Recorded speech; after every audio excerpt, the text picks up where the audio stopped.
The mean is calculated by adding all the numbers together. So our givens are 4, 7, 7, 10, and 2. So next is we're going to add all these numbers.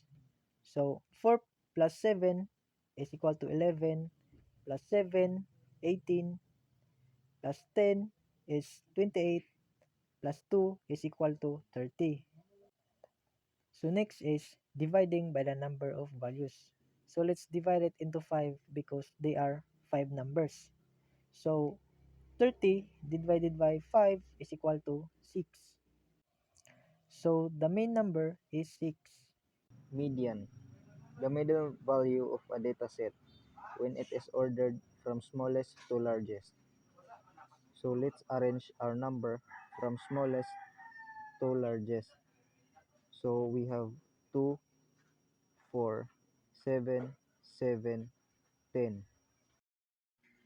So after we arrange our number, let's find the middle number. The best way to get the middle number is to eliminate the first number and the last number and the second number and the second to the last number. So the median number is 7. What if there are two numbers in the middle? Just simply add the two numbers and divide it by 2. So the median is 7. Mode. Mode is a statistical measure that identifies the values that occurs most frequently in a data set. To find the mode, we need to find the number that occurs most frequently.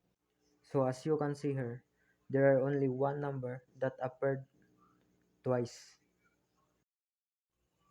So the mode is 7.